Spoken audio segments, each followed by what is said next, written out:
নমস্কার বন্ধুরা, বেশ কিছুদিন ধরে ভালোই গরম পড়েছে। আর একদম মাখা বেলা ছাড়াই এমন একটা রেসিপি আপনাদের সাথে শেয়ার করব, যেটা বানানো কিন্তু খুব সহজ এবং খুব তাড়াতাড়ি হয়ে যায়। বাচ্চাদের তো পছন্দ হবে, আপনাদেরও ঘরের প্রত্যেকের পছন্দ হওয়ার কথা। তো চলুন কিভাবে এটা বানিয়েছি আপনাদের সাথে আজকে সেটাই শেয়ার করব। আলুকে প্রথমে ভালো করে ধুয়ে নিয়ে এইভাবে আমি এটাকে ছিলে নেব। একটা বড় সাইজেরই আলু নিয়েছি।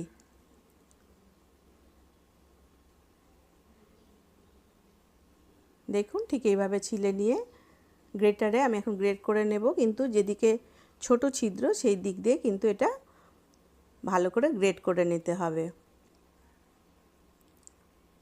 ছোট ছিদ্র দিয়ে করলে এটা খেতেও হবে ভালো এবং রেসিপিটাও কিন্তু পারফেক্ট হবে। দেখুন ঠিক এইভাবে পুরো আলুটাকে এখন পুরো আমি গ্রেট করে নেব। আপনারা একটি জায়গায় দুটো আলুও ব্যবহার করতে পারেন। ঠিক এইভাবে গ্রেট করে নেওয়ার পরে এর মধ্যে দিয়ে দিব ঠান্ডা জল। ঠান্ডা জল দিলে এটা পুরো পরিষ্কার হয়ে যাবে খুব ভালো, এবং এটা থেকে যে স্টার্চ বেরোয় সেটাও কিন্তু একদম ধুয়ে পরিষ্কার হয়ে যাবে। দেখুন আলুটা একদম স্বচ্ছ হয়ে গেছে। এটাতে আরেকটু জল দিয়ে ভালো করে এটাকে ধুয়ে তুলে নেব। এখন জল থেকে পুরো ছেঁকে একটা আলাদা বাউলে আমি রেখে নিলাম। এটা কিন্তু বানানো খুব সহজ আর এই গরমের জন্য একদম পারফেক্ট একটা রেসিপি। আমরা রুটি বানাতে গেলে আটা মাখতে হয়, বেলতে হয়, গ্যাসের কাছে অনেকক্ষণ দাঁড়াতে হয়, কিন্তু এটা কিন্তু সেরকম কোনো দরকারই পড়বে না। এর জন্য চাই আটা। আমি এটাতে 1 কাপ মতো আটা নিয়েছি, তার চেয়ে একটু কম পরিমাণে বেসন দিলাম, আর একটি বড় চামচের 1 চামচ সুজি দিয়েছি। আর এটাতে এখন আমি অল্প অল্প করে জল দিয়ে এই ব্যাটারটাকে তৈরি করব। একসাথে কিন্তু জল দিলে চলবে না, তাহলে কিন্তু খুব বেশি পাতলা হয়ে যেতে পারে। কনসিস্টেন্সিটা পুরো ফার্স্ট টু পর্যন্ত লাস্ট পর্যন্ত আপনারা কিন্তু ফলো করবেন। দেখুন ঠিক এইভাবে তৈরি হবে, একটাও লাম্প থাকবে না। এটাকে এখন 10 মিনিটের জন্য ঢেকে রেখে দেব।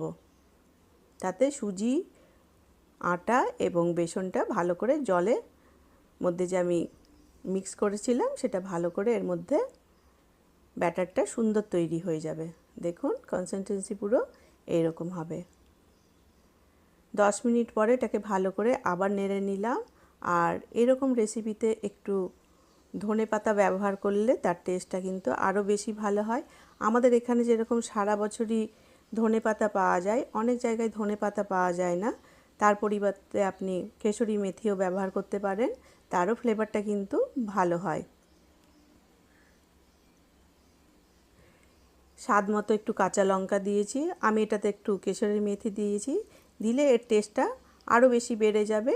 আর দিয়েছি এতে সাদা তিল, স্বাদ মতো দিয়ে দিলাম লবণ, গোটা জিরে, আর দিয়ে দিলাম চাট মশলা। যে কোনো মশলা থাকলে আপনি এটাতে ব্যবহার করতে পারবেন, আর এর কালারটা ভালো আসবে যদি এটাতে একটু হলুদ দিয়ে দিতে পারেন।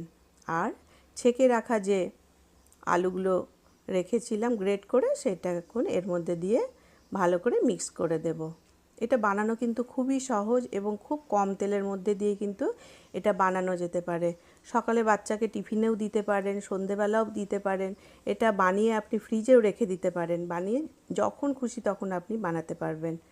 অন্যদিকে ফ্রাইং প্যানে আমি একটু তেল দিয়ে ব্রাশ করে দিলাম। এটা পুরো লো ফ্লেমেই এখন বানাবো। এটাতে আমি 2 হাতা মতো এই ব্যাটারটি দিয়েছি। দেখুন ব্যাটারটি কিন্তু ঠিক এতটাই পাতলা হবে। এটা আমি যেহেতু বড় করে বানাচ্ছি, যার জন্য আমি 2 হাতা মতো আমি এই ব্যাটারটা দিয়েছি। ওপরটা একটু হালকা ড্রাই হয়ে আসলে তখন একটা লিড দিয়ে ঢেকে দেব। 5 মিনিটের জন্য লিড দিয়ে ঢেকে রেখেছিলাম। দেখুন ওপরটা আরও ড্রাই হয়ে গেছে। ওপর থেকে একটু তেল দিয়ে দিলাম। এটা তেলটা দিলে দেখতেও ভালো হবে এবং খেতেও কিন্তু খুব ভালো হবে। আর দিয়ে ভালো করে তেল দিয়ে এটা একটু তেল ব্রাশ করে নিয়েছি। আর এটাকে মাঝে মধ্যে একটুখানি তলা দিয়ে একটু দেখে নিতে হবে যে তলাটা কুক হয়েছে কিনা। দেখুন এখনও একটু বাকি আছে। আর 2 মিনিট পরে আবার এটাকে আমি পাল্টে নিলাম। দেখুন সুন্দরভাবে আস্তে পিষ্টে এটাকে কম আঁচে কম তেলে এটাকে এইভাবে কুক করে নিতে হবে। দেখুন দেখতে কেমন সুন্দর হয়েছে, ঘরের প্রত্যেকের পছন্দ হবে এবং খুব কম ঝামেলায় এমন একটা রেসিপি এই গরমের মধ্যে আপনার বানাতে কোনো অসুবিধাই হবে না। আর এই রেসিপি থেকে যদি আপনাদের কোনো হেল্প হয়ে থাকে তাহলে আমাকে একটি লাইক দেবেন, সাবস্ক্রাইব করতে ভুলবেন না। আর যারা আমাকে সাবস্ক্রাইব করে রেখেছেন তাদেরকে অসংখ্য ধন্যবাদ। এটি এতটাই নরম তুলতুলে হয়ে থাকে যার জন্য আপনি হাতে নিয়ে ফোল্ড করে দেখুন, একদম ভেঙে যাবে না আর খেতে ততটাই কিন্তু সুস্বাদু হয়ে থাকে। আর আলুটা যেহেতু আমি ছোট ছিদ্র দিয়ে কাদ্দুকাস করেছি, মানে গ্রেট করেছি, যার জন্য এই রেসিপিটা হবে কিন্তু পুরো পারফেক্ট। দেখুন কেমন সুন্দর নরম এবং ফোল্ড হয়ে যাচ্ছে, অথচ ভেঙে যাচ্ছে না। আরেকটিকেও এইভাবে করে দেখাচ্ছি দেখুন।